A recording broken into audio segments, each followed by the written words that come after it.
very important. So the skates, no more wooden wheels. No more wooden wheels. No, this thing is expensive. We'll just call it that. But okay. yeah, it's a speed skate, so they're not the ankle high ones.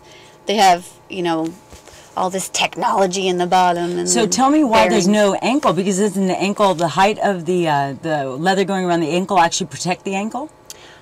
Well, I did break my ankle, but I wouldn't attribute it to the height of the leather. Did you break it? Really? Yeah. Why do you think there was a resurgence? Why is it so popular again? What about the society now is ready for another roller derby? I think it has a lot to do with the kind of roller derby that we're showing now. There actually had been a couple resurgencies of the old school roller derby, and they've all kind of peaked and fell. So there, I don't know if you remember this, but in the 80s there was Roller Jam. They tried to bring it back almost exactly like WWF.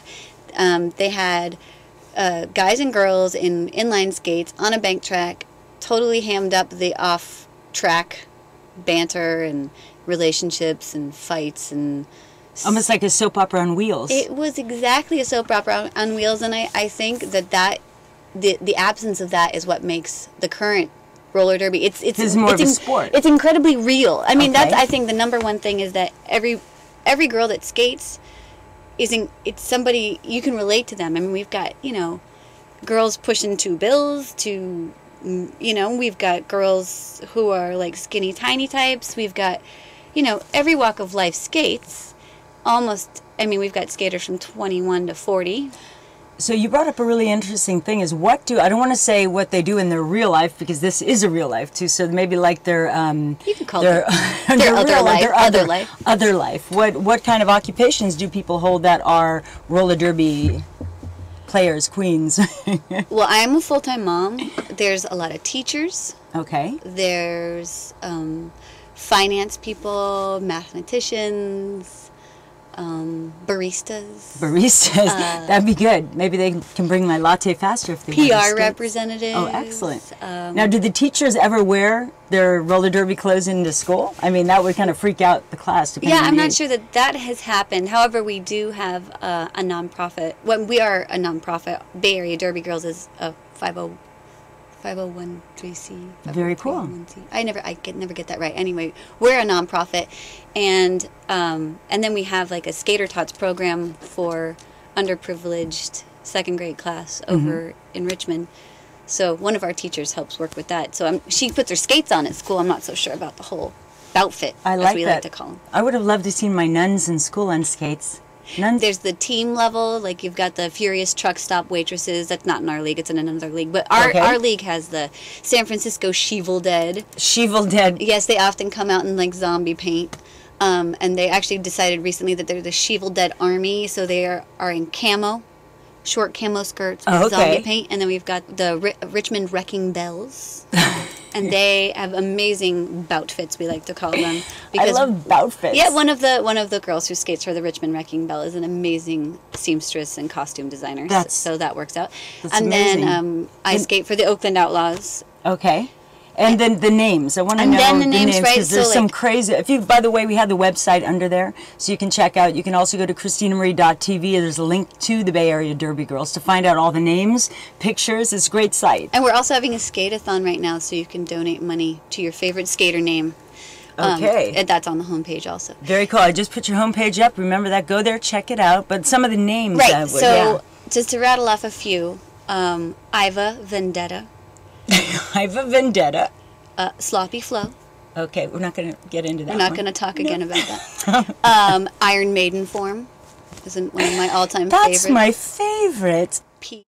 There was actually a recent posting at the national level as to whether or not we should start, since the sport is becoming more sport and slowly less knots more. I mean, I wouldn't even call it less spectacle because it's always going to be a spectacle. Okay. I mean, you're never going to take away the fact that we're all skating around in short skirts hitting each other. I mean, there's always that aspect of it. But furthermore, the athleticism has really increased over time, and so they're like, maybe we should take ourselves more seriously and you skate under our real names. Okay, well that's we're against it. There was a big sort of backlash about that. It's part of what makes us great skaters and great entertainment and That kind of rolls into my next question. That is that I'm surprised you haven't got any callers about this question.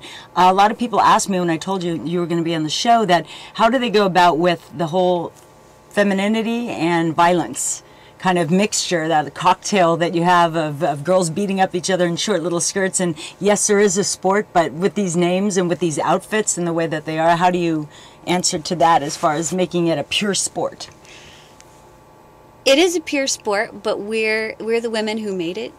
I mean, honestly, I don't want any calls about this, but I played college soccer, and I grew up in the era of our national team, the women's national team of the U.S. is phenomenal, and they have, they get tons of airtime, and I tell you, those girls put makeup on.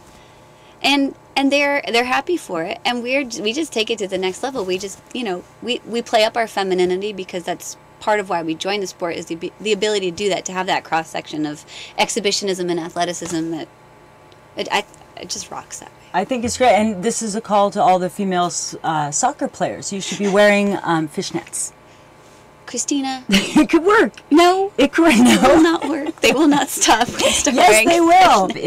They used to play the whole thing where they pulled people into the old roller derby. What were the archetypes that they used to get, and how would you want to watch the show because of those archetypes that they had? How did they set up the shows in the old school days? Yeah, they had they had a bad guy and a good guy from each team, and then they would have the underdog, and they would fight their way back, and they would say, like in the last half of the last period of the last jam, this person's gonna cheat wildly by throwing an enormous elbow at the superhero good guy, and then the underdog team's gonna come back on the penalty, and the crowd's gonna go wild. I mean, it was genius entertainment. I'm pretty sure, I'm actually totally making this up, but I bet you dollars to donuts that WWF learned a lot from those guys. I mean, they knew how to put on a show.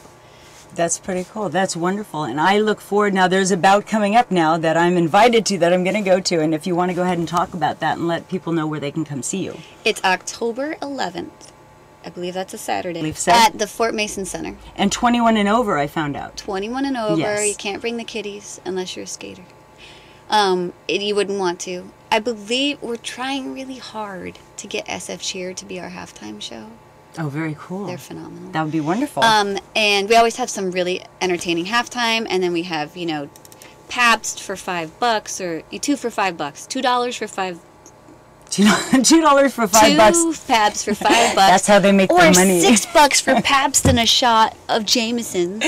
Oh my God. Oh yeah, it's crazy ruckus. It's a crazy ruckus, and there's a DJ, and it's usually packed. We usually sell out. You can buy tickets online. And where is it going to be held again? Where? The Fort Mason Center. I believe we're doing the Festival Pavilion this time. The one way out on the water? Mm-hmm. Oh, cool. It's beautiful. I love that one. And there's parking.